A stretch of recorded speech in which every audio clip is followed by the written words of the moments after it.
and the beer's in the air.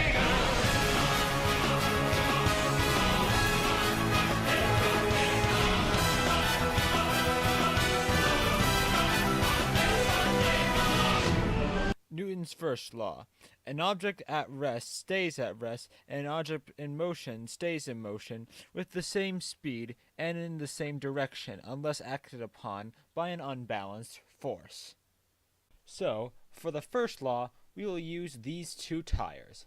The first tire will be pushed down by gravity, and then it will hit the other tire, exerting a force on it, causing the tire to fly up and eventually hit this table, with it being carried by inertia.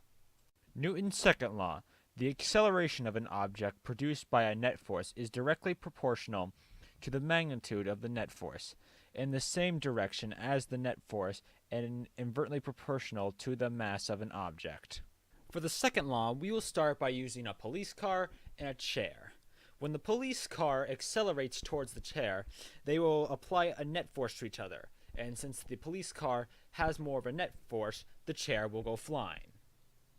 However, if we replace a chair with the Jeep, the net force they exert onto each other will be equal, so instead none of them will go flying, but the police car will simply crash. Newton's third law. For every action, there is an equal opposite reaction. Now, in order to demonstrate Newton's third law, we will take this car and this person. When the car acts upon the person by, hitting him, the person will go flying. And depending on how hard the car hit him or how much force it put on him, that would show how far he would fly. And then hit the wall.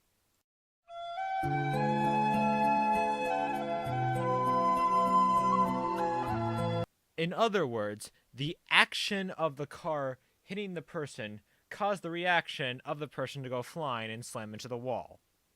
For another example, let's take that same car, and this time, let's hit it with a bus. When the bus hits the car, it exerts force, and the car has a reaction of sliding, and then going into the water, and then drowning.